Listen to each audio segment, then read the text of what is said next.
la prononciation du français contemporain. Éléments de linguistique générale, de titres classiques attendus, mais aussi manuel pratique d'allemand, ou des steppes aux océans, l'indo-européen et les indo-européens, ou, bien plutôt, la gémination consonantique d'origine expressive dans la langue germanique. André Martinet, l'un des linguistes français les plus célèbres, le père de l'analyse fonctionnaliste, était au micro de René Elkaïm-Bollinger pour Mémoire du siècle. Il parlait de la guerre de l'Amérique, de son retour en Europe, des situations plurilingues. Il racontait aussi ses origines et comment il était devenu le linguiste, inventeur de la double articulation du langage. Première diffusion sur France Culture le 31 juillet 1995.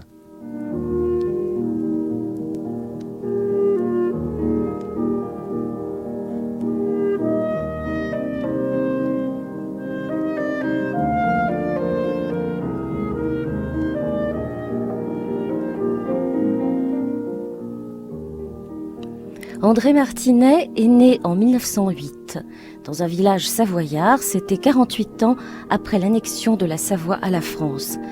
Ce fils d'instituteur, celui qui plus tard deviendra un linguiste de carrure internationale, a vécu 2 langues dans son enfance.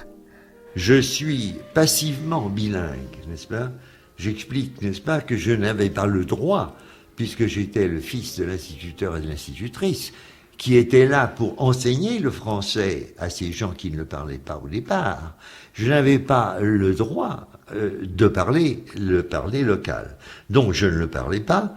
On s'adressait à moi en français parce qu'on savait bien que j'étais là pour représenter une norme.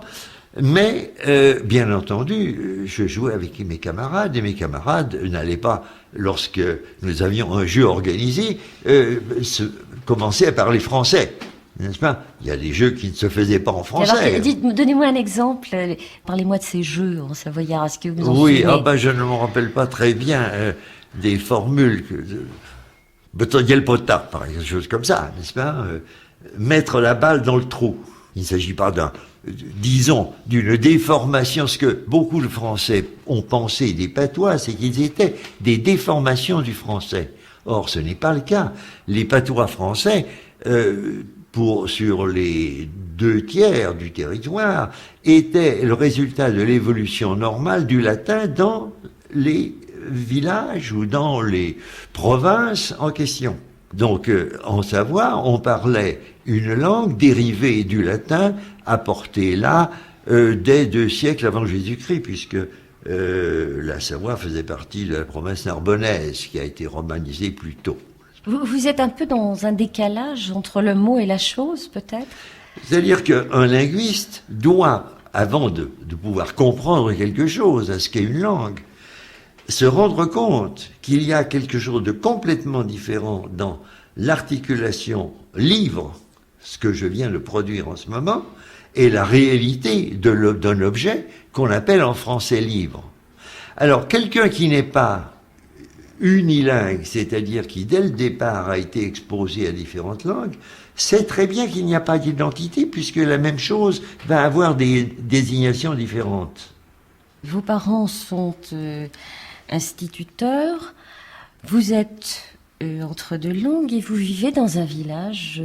Est-ce que vous pourriez le décrire, ce village ? Comment il s'appelait ? Le village, c'était un écart de la commune. C'est un écart qui s'appelait le Villard de la Table. La commune s'appelait La Table, et la table désignait simplement une sorte de plateau sur lequel s'était établi le chef-lieu du village. Mais moi, j'habitais dans un écart qui était de l'autre côté de la rivière, donc assez loin, et qui avait une personnalité très différente, n'est-ce pas ? Je raconte de façon un peu amusante, n'est-ce pas, que dans le parler local, le chef-lieu s'appelait la droite, non pas pour des raisons politiques, simplement parce que la droite correspond à ce qu'on appelle ailleurs l'adret. L'adret provençal, c'est le même mot d'ailleurs, n'est-ce pas ? L'adret et la droite simplement la francisation du mot. Donc, le chef-lieu était à la droite, et là où j'habitais était de l'autre côté, on l'appelait l'Anvers. En provençal, on aurait dit Lubac. Et ce qui est amusant, c'est que cette répartition droite et non droite correspondait, dans l'esprit des gens, à une opposition politique. N'est-ce pas ? C'est amusant de citer. Ce n'est pas que les gens étaient conditionnés socialement autrement, mais simplement, le fait simplement que d'un côté, les gens habitaient la droite et de l'autre côté habitaient autre chose que la droite, les faisait voter à gauche. Alors vous êtes beaucoup déplacé à cette époque, vos parents voyageaient beaucoup. Et il y a une certaine itinérance. Vous parlez du Montreur, de Marmotte.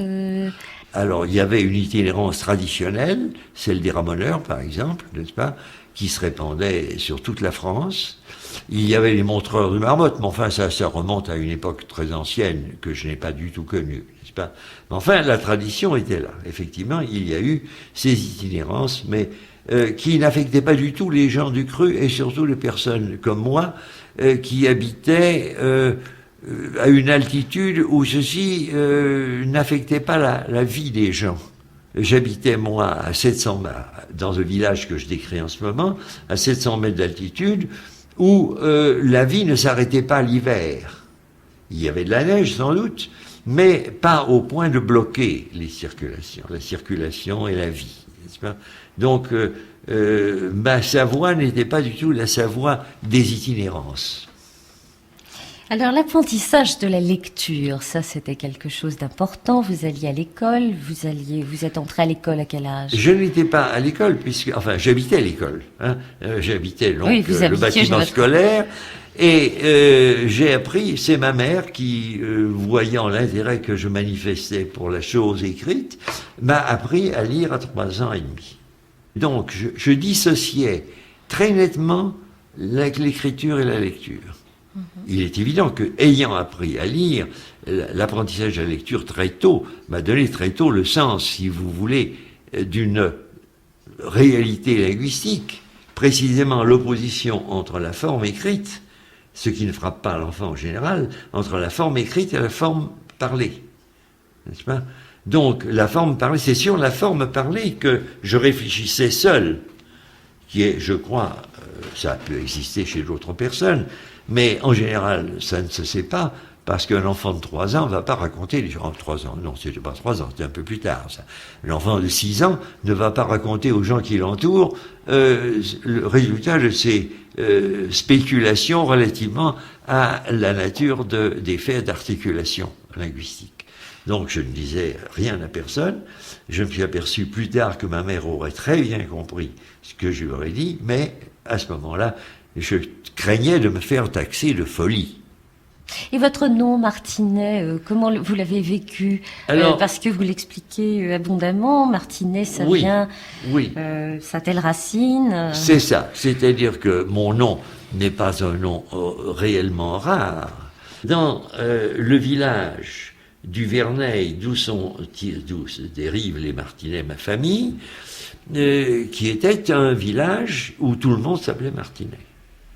Et tout le monde s'appelait Martinet, un petit peu parce que les gens travaillaient avec un appareil, un outil qui s'appelait le martinet, qui était actionné d'ailleurs par le torrent, c'était un appareil hydraulique, et ça se passait dans un écart de la commune qui s'appelait la Martinette.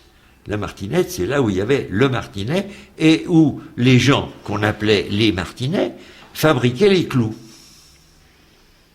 Oui. Et puis, vous êtes entré au lycée, mais tout ça, c'était pendant la guerre. Et qu'est-ce que vous pourriez dire sur ce début de guerre, sur cette guerre ? Comment ça s'est répercuté dans votre vie écoutez, quotidienne ? C'est très important. On ne pouvait pas vivre la guerre de 14 sans être affecté, n'est-ce pas ? D'abord, du point de vue de l'alimentation, n'est-ce pas ? Ça a été moins grave, si vous voulez. Qu'est-ce que vous mangiez, par exemple ? En 14. Eh bien, vous savez, en Savoie, on mangeait de la polenta. polenta. Enfin, c'est d'ailleurs, dans le patois savoyard, vous avez 2 mots pour désigner le maïs. Un vieux mot qui est Turkia, qui veut dire Turquie, parce qu'on attribuait à la Turquie l'origine du maïs, enfin, à des pays lointains, dont la Turquie, ou bien on dit polenta, qui est la forme locale de l'italien. C'est la forme patois savoyarde qui a pris le mot polenta italien. Donc, voilà, c'était vraiment l'enfance. C'était l'enfance. Et est-ce que vous vous intéressiez à l'actualité Oui. À partir de 1916, j'avais mes petites cartes avec mes petits fils et des petites aiguilles.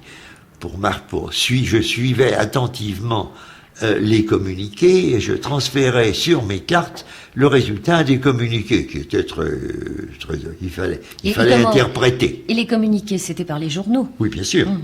Non, mais je lisais les journaux, bien entendu, n'est-ce pas? Dès cette époque, quel journal? Et je crois que je lisais Le Progrès de Lyon, qui était un des journaux très répandus en Savoie à l'époque. Donc vous êtes en 6e, vous avez eu la grippe espagnole et vous prenez en grippe les langues, dites-vous, les langues étrangères. Eh bien, je prends en grippe le latin qui était enseigné de la façon la plus stupide possible, n'est-ce pas? Ça n'avait aucun rapport avec une langue. Quand on vous dit, il faut dire rosa la rose, rosé, rosé, rosa, rosé, etc.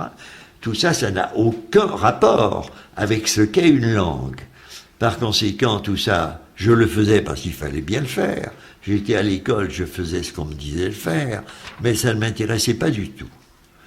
L'anglais, mon Dieu.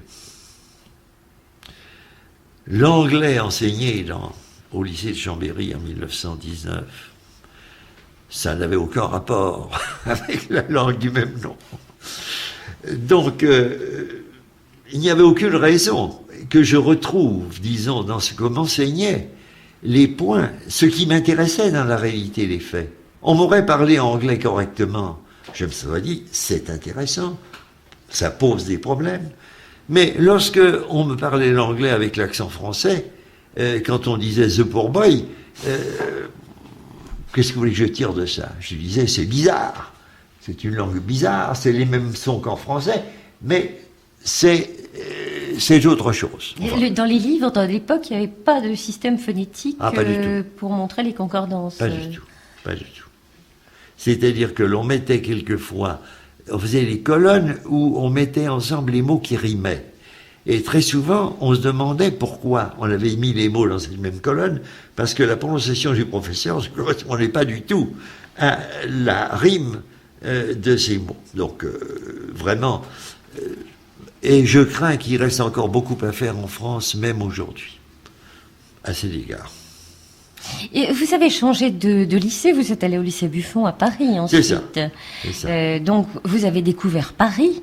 Oui, sans enthousiasme. Vous disiez que ça ne correspondait pas aux idées que vous en faisiez quand vous étiez en province. Exactement. Alors quelles idées vous faisiez de Paris? Eh bien, on se faisait une idée. On pensait à une ville de province comme Chambéry, que je connaissais bien, et je me disais, Paris, ça doit être Chambéry multiplié par 10. J'arrive à Paris, ben non, c'était pas ça. Et alors, quelle image comme ça vous avez? Et Dieu sait que je suis arrivé, j'ai débarqué à Paris dans un quartier très apprécié, qui est le Faubourg Saint-Germain. J'habitais boulevard Saint-Germain, n'est-ce pas, au niveau de la rue des Saints-Pères, c'est-à-dire dans un quartier qui est devenu célèbre depuis, n'est-ce pas, avec Sartre et les autres, n'est-ce pas? Eh bien, non, je n'étais pas séduit, si vous voulez. Je pensais que c'était plus grandiose que ça. Et dans vos études secondaires, il y a quelque chose que vous signalez, c'est votre amour pour la géographie. On a l'impression que vous avez été tenté par la géographie. Absolument. C'est-à-dire que je m'intéressais beaucoup à la géographie, aux cartes, à la façon de représenter les faits sur une carte. C'était ça mon intérêt. Et très vite, ça a donné le résultat. Je me rappelle qu'à l'âge de 9 ans, mon grand-père paternel, et qui lui aussi, qui était instituteur, et qui avait peut-être les mêmes, de qui je tiens peut-être un certain nombre de choses à cet égard, me demandait les capitales des nations, des pays du monde, n'est-ce pas? Et je les connaissais toutes à l'exception de Ottawa. Il y avait des lieux que vous admiriez, sur lesquels vous projetiez comme ça des rêveries imaginaires? Eh bien, pas trop, peut-être. Vous savez, c'était vraiment, dès l'époque, c'était l'application d'une pertinence qui m'intéressait. Voilà, on me disait chemin de fer. Qu'est-ce qui est important pour un chemin de fer? Qu'est-ce qu'on va faire? Qu'est-ce qu'on va mettre sur la carte des chemins de fer? Et vous savez, encore aujourd'hui, je ne peux pas avoir une carte des chemins de fer sans la corriger. Les gens ne savent pas déterminer une pertinence. La pertinence de l'instant. Prenez le monde, ouvrez le monde, là où vous trouverez une carte. Et je suis sûr que je vous montrerai que cette carte ne reproduit pas les pertinences de l'article. Qu'est-ce que c'est les pertinences de l'article? Ce sont les mots cités dans l'article, et cités dans un certain sens, avec une certaine valeur. Il faudrait retrouver ça sur la carte et on ne le trouve pas.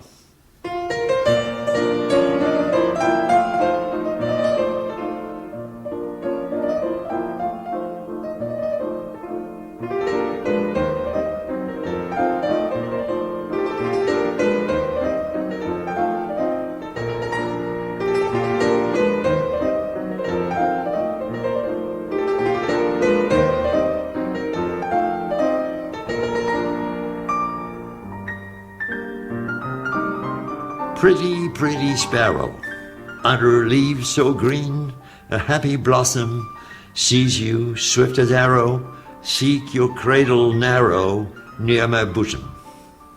Pretty, pretty robin, under leaves so green, a happy blossom hears you, sobbing, sobbing. Pretty, pretty robin, near my bosom. Alors je l'ai traduit en le dépassant un tout petit peu. Un petit peu comme la traduction de Proust. Je ne sais pas si vous connaissez cette circonstance. C'est une traduction de quelqu'un qui sentait Proust, au point que dans sa traduction, il a dépassé un tout petit peu le message proustien, dans le bon sens, dans l'excellent sens. Et ma traduction va un peu plus loin. Parce que Happy Blossom, qui est répété 2 fois dans le texte anglais, il est traduit différemment. Une fleur ravie. C'est ça. Et une fleur éperdue. Voilà. Hein? Alors, quand on comprend le poème, on comprend pourquoi. Parce que c'est un poème qui est une allusion à la copulation, tout Exactement. simplement. Exactement. Au sexe mâle, L'amour, le berceau, faire l'amour. le sexe féminin. Oui, vous faites une allusion à Flushing Meadow. Alors, comment faut-il prononcer? Flushing Meadows. C'est très simple. C'est-à-dire qu'il ne faut pas prononcer Meadow, il faut prononcer Meadow. C'est tout. Alors, qu'on prononce... Vous comprenez, il y a 2 choses. On voit bien la différence, si vous voulez, entre la phonétique et la phonologie. On peut reproduire la phonétique anglaise. Les gens qui sont de bons perroquets reproduisent bien la phonétique anglaise, c'est-à-dire le détail des sons. Flushing Meadows, avec juste le timbre qu'il faut pour Meadows, soit dans la première syllabe, soit dans la seconde. Et puis, il y a autre chose, qui est le choix des phonèmes de l'anglais. Et il faut surtout, quand on prononce ce nom, le prononcer avec les phonèmes anglais. Et pas des phonèmes, les phonèmes de l'anglais, qui sont les phonèmes à choisir à ce moment-là. C'est un peu comme si, prononçant parfaitement le français, vous disiez le stade de Colombe, au lieu de dire le stade de Colombe.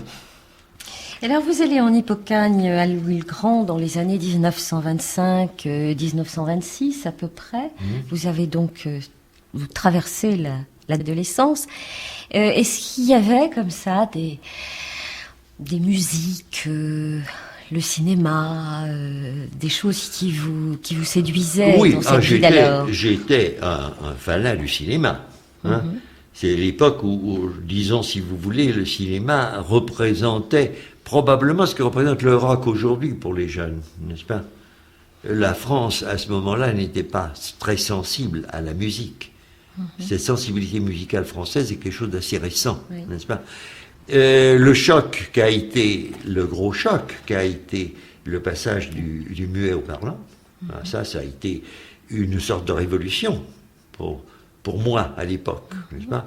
1930, le tournant de 1930, n'est-ce pas? Je suis d'une génération où le cinéma a empêché, si vous voulez, d'apprécier pleinement le théâtre. Parce que le théâtre offrait un décor si artificiel que ne faisait pas le cinéma. Le cinéma trompait son monde, bien sûr. Tout ça, c'était truqué au cinéma. Mais au cinéma, vous aviez la réalité des faits. À Louis le Grand, vous avez connu Brasillac. Oui.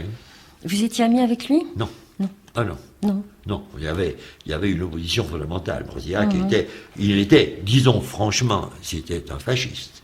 Il l'aurait reconnu d'ailleurs volontiers. Il se serait déclaré volontiers fasciste si on lui avait demandé quelle était sa position. Est-ce que vous pensiez à un engagement politique? Ça m'a effleuré, mais je n'ai jamais été jusqu'au bout parce que je ne peux pas me plier à une discipline politique.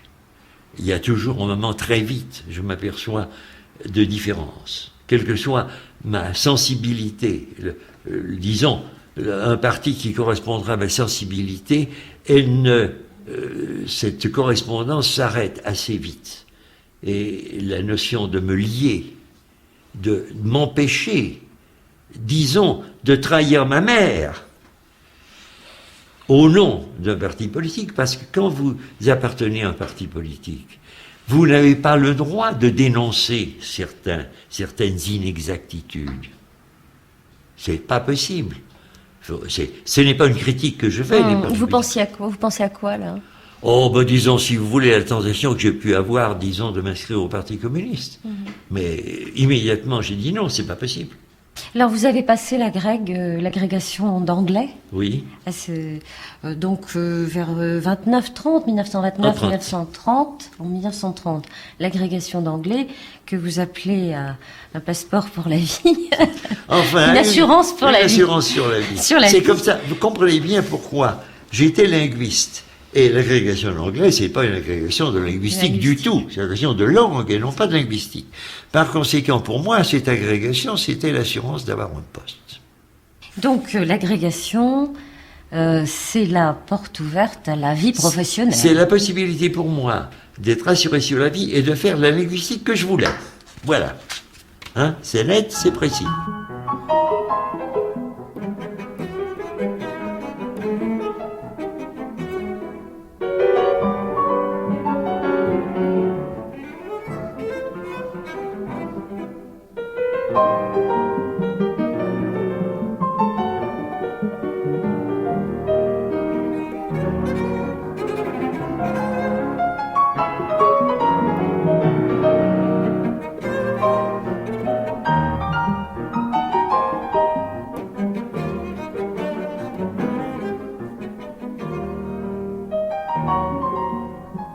André Martinet, vous avez été nommé au lycée de Reims en 1935, et là, étonnement devant l'enseignement de l'anglais tel qu'on le pratiquait. Alors j'ai recommencé à zéro, en notation phonologique, avec des syllabes accentuées de plusieurs centimètres de haut, et des syllabes inaccentuées en tout petit, parce qu'on n'apprend pas l'anglais. Un Français n'apprend aucune langue européenne, sauf le basque et le turc, sans apprendre d'abord qu'un mot n'est pas identifiable dans aucune langue européenne si on ne met pas l'accent où il faut. Parlez-moi un petit peu de Jacobson et de son appartenance à cette fameuse école de Prague, ce cercle linguistique de Prague. Je pense qu'il y avait aussi Troubetskoï. C'est ça. C'était en effet deux Russes, l'un et l'autre. Troubetskoï, qui était un prince de la grande famille des Troubetskoï, et Jacobson, qui lui était simplement un Russe, un juif russe, n'est-ce pas? Simplement. Qui était connu, qui était le grand ami de Maïakovski, enfin des poètes russes de l'époque, n'est-ce pas? Et qui avait été nommé représentant de la Russie soviétique à Prague. Alors, le Cercle linguistique de Prague, c'était une création réalisé à Prague, sous la direction d'un Pragois qui était un bon linguiste, Mathesius, mais qui est mort très vite, si bien que les représentants de l'école de Prague, c'était en fait des non-tchèques. C'était essentiellement Trubetskoy qui enseignait à Vienne et Jakobson qui enseignait à Brno, en Tchécoslovaquie. Et très vite, j'ai été en rapport avec ces gens-là. Si bien qu'en 1938, au moment après la mort de Trubetskoy, et à ce moment-là, je rencontre Jakobson à Gand, et Jakobson qui était, lui, le co-directeur, le co-secrétaire de l'association internationale de phonologie avec Trubetskoy, me dit, est-ce que vous voulez devenir le successeur de Trubetskoy? J'ai dit oui, très volontiers. Seulement ça se passait en 1938. Ça n'a pas eu beaucoup de suite puisque la guerre a commencé. La guerre, où étiez-vous? Eh bien, la guerre, j'étais l'interprète français de danois, l'interprète de danois de l'armée française, le seul. Il n'y en avait qu'un seul, c'était moi. Et alors, alors j'ai été employé au contrôle postal de Lille, où en principe, je lisais la correspondance arrivant de Scandinavie.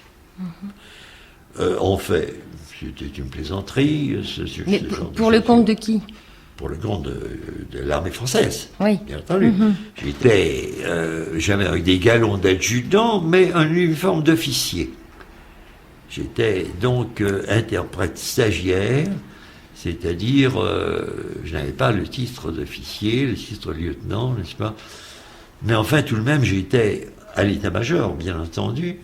Lorsque la guerre s'est déclarée, la guerre, les hostilités ont commencé à être sérieuses. Comme j'étais interprète de danois, on m'a envoyé en Scandinavie, avec les gens qui partaient pour Narvik. Donc je suis parti pour Narvik, je suis arrivé à Glasgow, nous sommes restés à Glasgow en attendant de savoir si nous devions aller sur Narvik, sur Namsos ou sur Trondheim.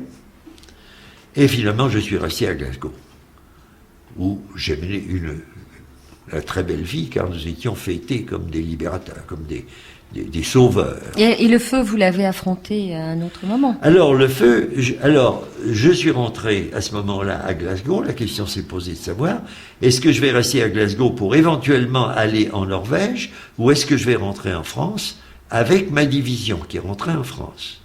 Alors, je suis rentré en France avec ma division, et c'est là que j'ai rencontré les hostilités actives, le feu, donc sur la place de Grandvilliers en Picardie. Bombardements aériens, tirs de mitrailleuses, etc. C'est curieux, vous n'en parlez pas du tout de vos peurs dans votre livre. On dirait que vous êtes toujours dans la pertinence de l'actualité. Oui, non, mais mes peurs personnelles ne peuvent pas beaucoup intéresser mon public. Vous avez été libéré à quel moment? Vous êtes resté... Je suis resté un an et 3 mois en captivité. Et j'ai été libéré du fait d'une intervention de ma première femme, qui s'était fait engager comme vendeuse à la librairie allemande sur la place de la Sorbonne. On ne m'avait pas demandé mon avis. Elle m'aurait demandé mon avis, j'aurais été peut-être un peu réticent. Elle ne m'a pas demandé mon avis. Et elle avait en tête quelque chose de très précis, ma libération. Oui, la proximité de votre femme avec les Allemands... eh bien, disons, si vous voulez, c'était une dame très séduisante. Et qui savait très bien séduire les gens, séduire le monde. Et elle est arrivée à convaincre ces Allemands qu'il fallait me libérer parce qu'après tout, j'avais fait une thèse sur le germanique. J'étais un spécialiste germanique. Ça influençait beaucoup les Allemands. Par conséquent, qu'on devait me libérer, et on m'a effectivement libéré. Et ma femme, donc, qui avait été l'instrument de cette libération, a sans aucune difficulté convaincu les Allemands qu'ils n'avaient plus besoin de ses services, dès que j'ai été libéré. Par conséquent, je n'ai pas eu, si vous voulez, à me plier à des faits de collaboration qu'on attendait peut-être de moi, mais qu'on n'a pas exigé, je dois dire. On a été très correct. Donc, je n'ai pas collaboré, et il se trouve que j'ai reçu chez moi un camarade de captivité qui était Guy Mollet, qui faisait de la résistance et qui, ayant été brûlé dans la résistance, interrogé par les Allemands, avait reçu de Londres l'ordre de disparaître dans la nature. La nature, ça a été chez moi. Il est venu chez moi et il a donc passé la partie de la guerre chez moi. On est en 44, là, non? En 43. En 43, c'est oui. ça. Et vous écoutiez la radio de Londres? Ah, bien sûr. Oui. Il est arrivé avec tout un arsenal de tampons divers, nous permettait le temps de faire toutes sortes de cartes d'identité pour les résistants. Donc nous avons eu une sorte d'activité de résistance très relativement peu dangereuse, c'est-à-dire que nous aurions été dénoncés, il y aurait eu des ennuis, mais enfin ça n'a jamais mal tourné, n'est-ce pas? Et c'est ce qui m'a valu ensuite, au moment de la libération, de ne pas être inquiété du fait parce que tous mes collègues qui me voyaient rentrer de captivité pour aucune raison généralement valable m'ont, disons, soupçonné de collaboration. Et je ne leur en veux pas, parce qu'effectivement, n'est-ce pas, on voyait tout d'un coup un prisonnier qui rentrait.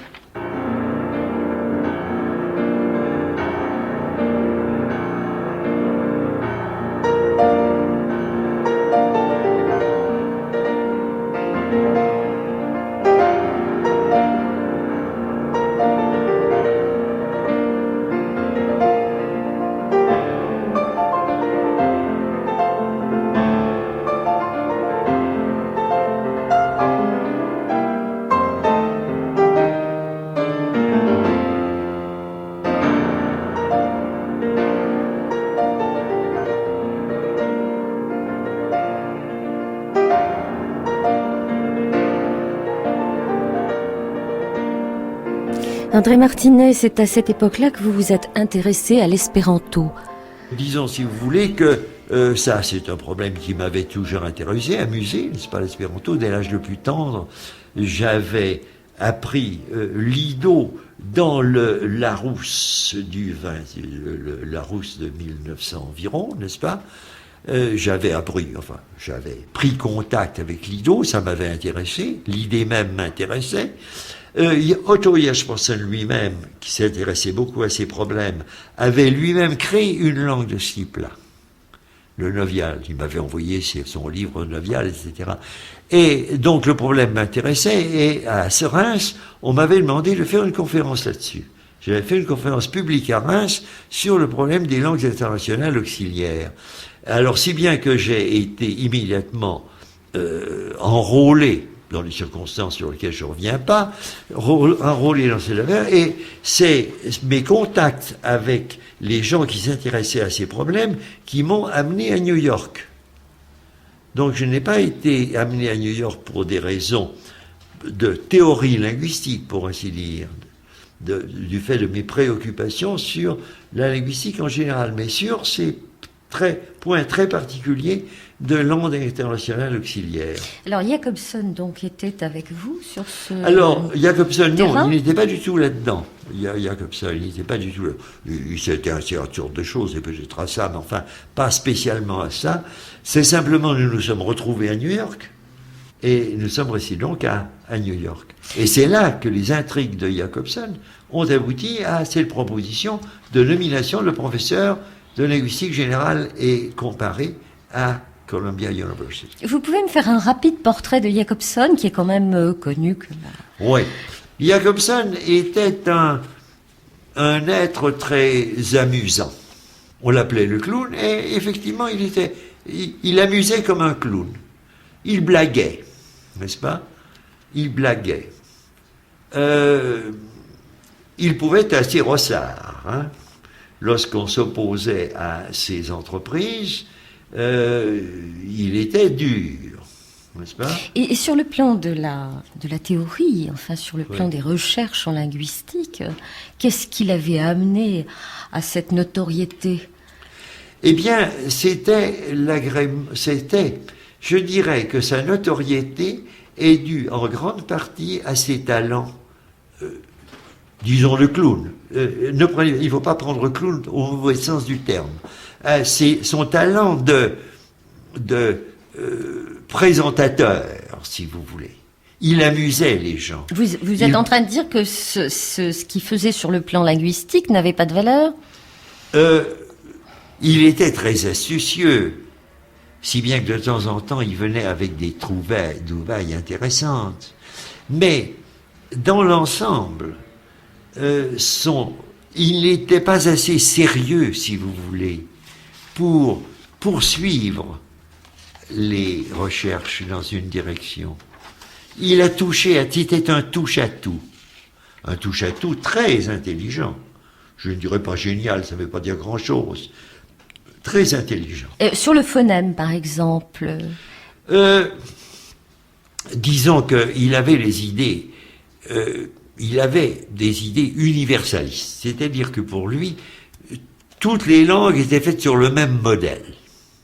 Et ça séduit beaucoup les gens. Mm-hmm. Moi, personnellement, j'estime que les langues ont toutes quelque chose en commun, mais elles ne sont intéressantes que dans la mesure précisément où elles diffèrent les unes des autres. Dans le cadre de cette, cette universalité, ce qui est intéressant dans une langue, c'est de voir comment les mêmes choses peuvent être exprimées de façon complètement différente. Si bien que nous étions, si vous voulez, par tempérament, très opposés. Mais Jacobson, quand même, vous êtes un peu dur avec lui. Vous dites qui, par goût, a toujours préféré faire travailler les autres et rester en coulisses pour y tirer les ficelles au lieu de se placer sur le devant de la scène, etc. Oui, ça, c'était typique de lui. C'était vraiment typique de lui. Moi, je dis pas que j'en ai souffert, parce que me mettre en Amérique, n'est-ce pas? Voilà un linguiste qui arrive en Amérique, qui a toutes sortes de difficultés. Il arrive à se faire nommer professeur de linguistique russe à Columbia. Une chaire est vacante en linguistique générale, il intrigue pour me la faire accorder. Ça faisait partie du plan. Il avait un plan, n'est-ce pas? Et Martinet était un élément du plan. C'était un élément important. Mais vous étiez content d'être manipulé. Non, mais être bien manipulé, on n'est pas mécontent, n'est-ce pas? Mais il faut bien se dire que j'ai été manipulé. Mm-hmm. Oh, finalement, c'était intéressant. On me manipule en me disant, voulez-vous être full professor of linguistics at Columbia University? I said yes. Alors, dans votre autobiographie, évidemment, vous parlez de vos démêlés avec les universitaires, les clans. Enfin, on a l'impression qu'il y a eu énormément comme ça de choses souterraines. Et alors, ce qui est curieux, c'est qu'on a l'impression que vous êtes victime d'un complot juif. Et ça, c'est très étonnant. Non. Alors là, précisément, je suis très heureux d'intervenir. Je ne suis pas victime d'un complot juif. Je m'intéresse à toutes les langues. Je m'intéresse notamment au yiddish, qui est une langue judéo-allemande, n'est-ce pas? Et je m'intéresse à un représentant de cette langue qui s'appelle Uriel Weinreich. Et à ce moment-là, je rencontre on me fait rencontrer monsieur Atran, qui était le patron de la société Etam, qui était une société de lingerie connue dans toute l'Europe entière, n'est-ce pas? C'est un homme très riche, dont la langue première était le yiddish, qui vivait en Amérique, mais qui était malheureux parce qu'il ne parlait pas l'anglais. Il parlait très bien le français parce qu'il avait habité Bruxelles, et il était enchanté de me rencontrer. Donc nous sommes devenus vraiment très, très liés. Et il a donné une somme considérable pour établir à Columbia une chaire de yiddish. C'est donc moi qui ai été la personne qui a fait créer cette chaire. Lorsque le contrat a été signé, Columbia décide immédiatement d'utiliser cet argent à d'autres fins que le yiddish. Je proteste, il y a procès, Columbia perd le procès. De ce jour, vous pensez que je n'étais plus en odeur de sainteté avec l'administration de Columbia. Et c'est à ce moment-là que véritablement j'ai pensé que je pourrais aussi bien revenir en Europe. Donc, vous voyez là, alors, ce qui était très curieux, c'est que, disons si vous voulez, les lecteurs du livre que vous avez en main à ce moment-là, se font une idée un peu fausse de mes relations. Songez que j'ai entendu des gens m'accuser d'antisémitisme, ce qui est vraiment le comble. Oui, parce que par ailleurs, vous dites pour que vous quelqu'un êtes qui avait gauche. créé une chaire de cette langue juive, la seule dans le monde, n'est-ce pas? Et à New York, quels étaient mes amis? Eh bien, quand on habite New York, que voulez-vous? Mais une personne sur deux que vous rencontrez est juive.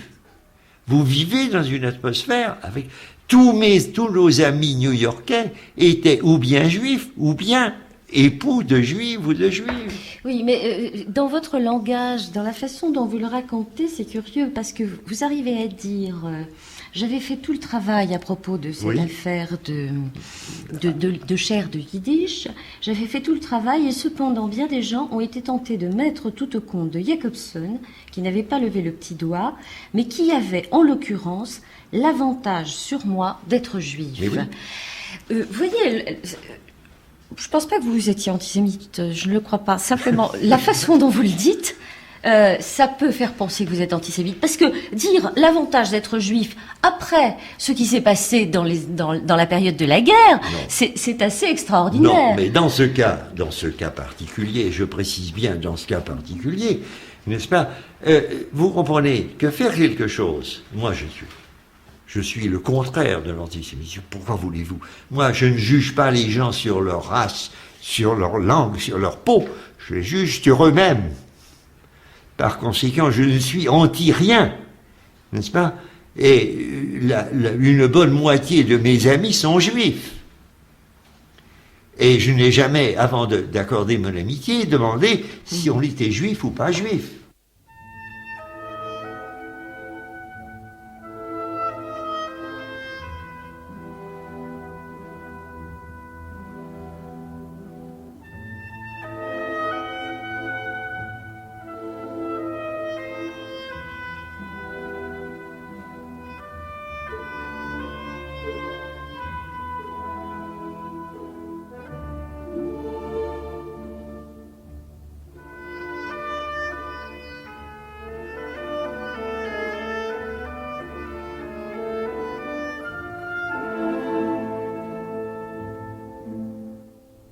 André Martinet, quel regard vous jetez sur le structuralisme? Je ne pense pas que l'on puisse étudier un problème sans étudier toutes les relations, sans l'établir, sans le voir dans les relations avec autre chose, n'est-ce pas? Et sans se rendre compte que tous les éléments, toutes les unités que l'on peut établir dans un domaine n'existent qu'en fonction des autres unités du domaine. C'est ça le structuralisme. Alors, hélas, le structuralisme s'est enfoncé dans un anti-historicisme ridicule.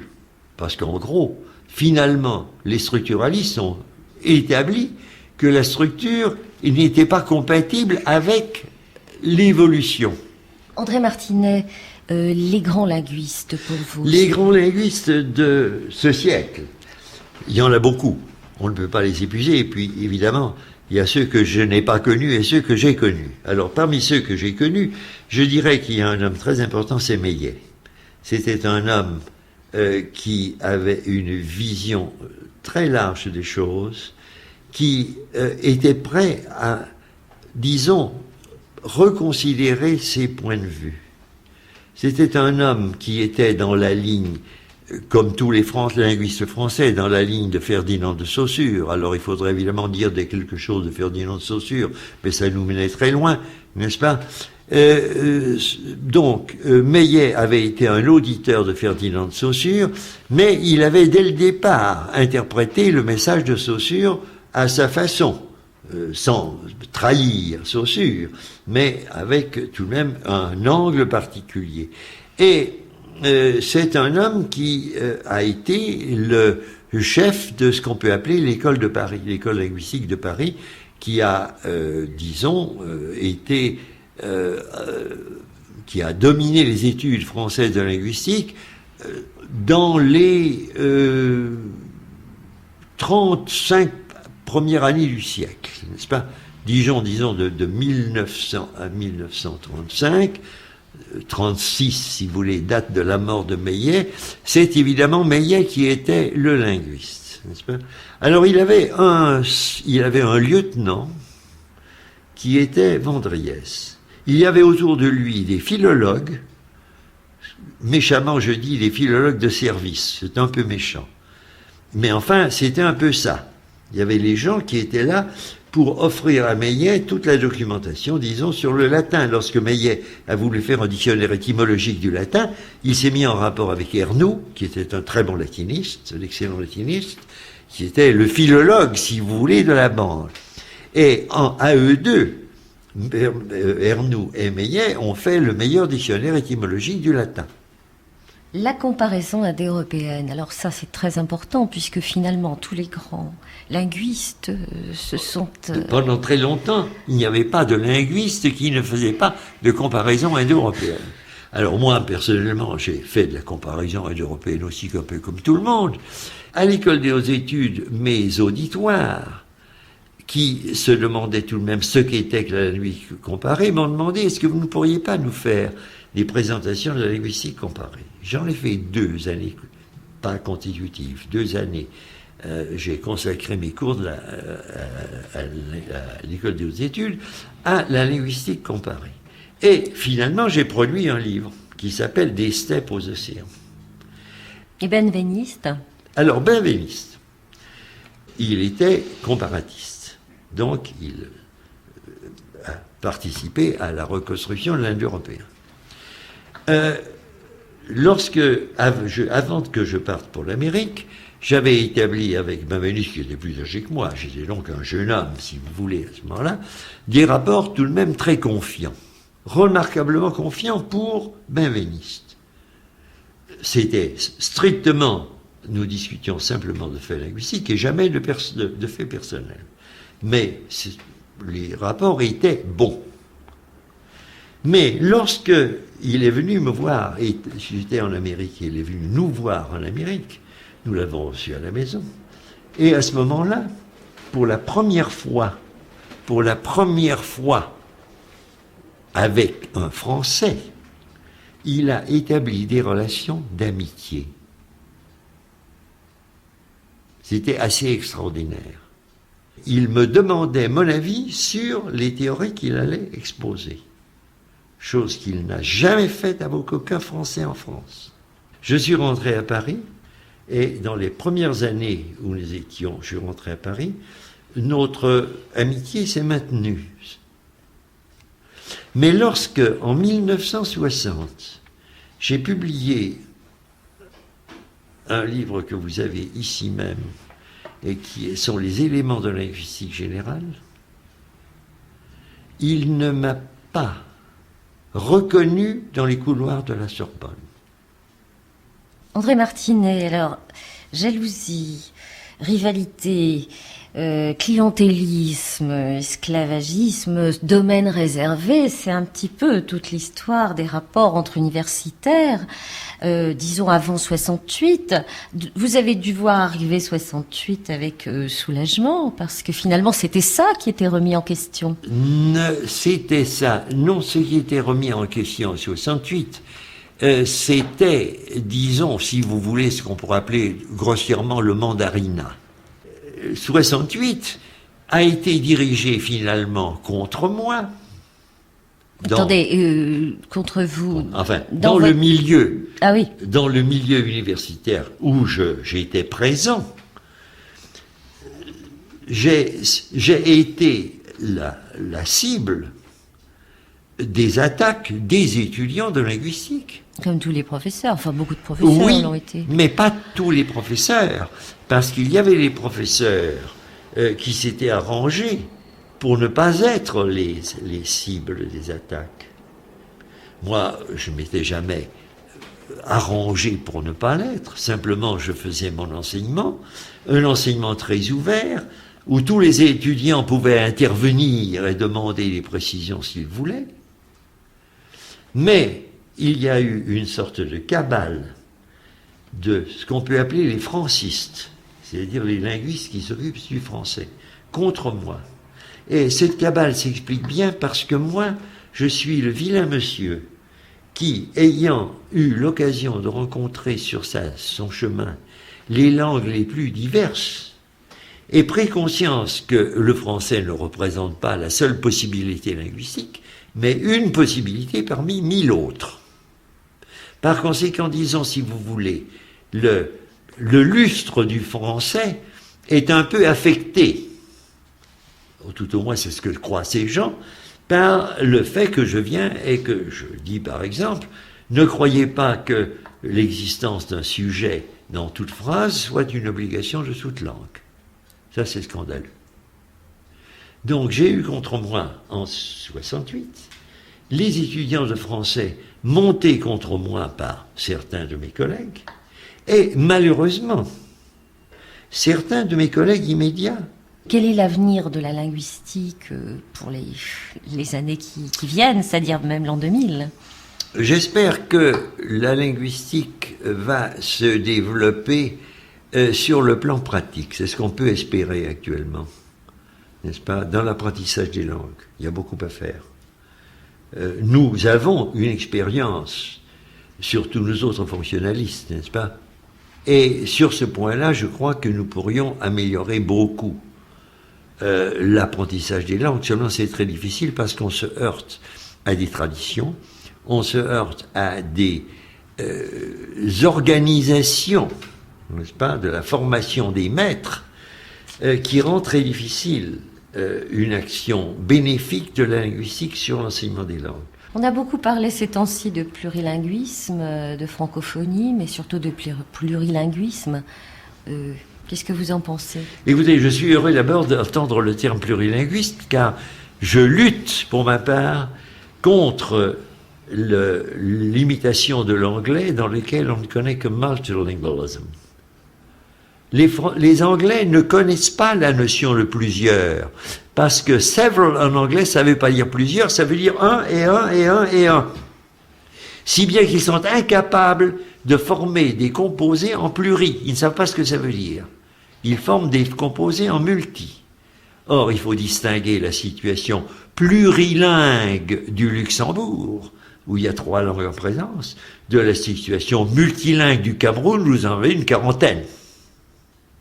Je crois que, alors ça c'est un problème politique, je crois que nous avons intérêt en Europe à développer le plurilinguisme, parce que il serait dramatique pour l'humanité qu'il n'y ait plus qu'une langue, à savoir l'anglais. Moi je ne suis pas contre l'anglais, je parle anglais presque comme le français. Donc pour mon compte personnel, l'anglais ne me gêne pas. Mais je pense simplement que la disparition des langues telles qu'elles existent en Europe, y compris le danois, le grec ou le portugais, serait un drame culturel.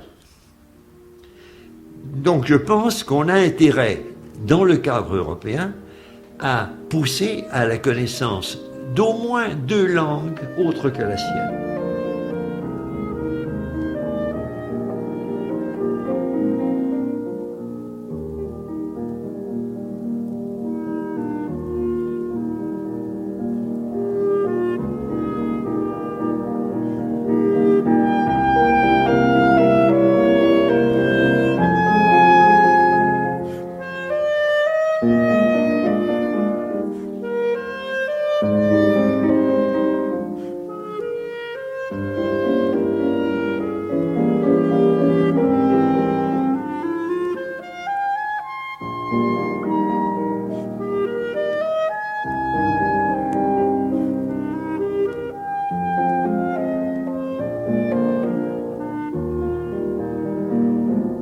Mémoire du siècle, André Martinet, par René Elkaïm Bollinger.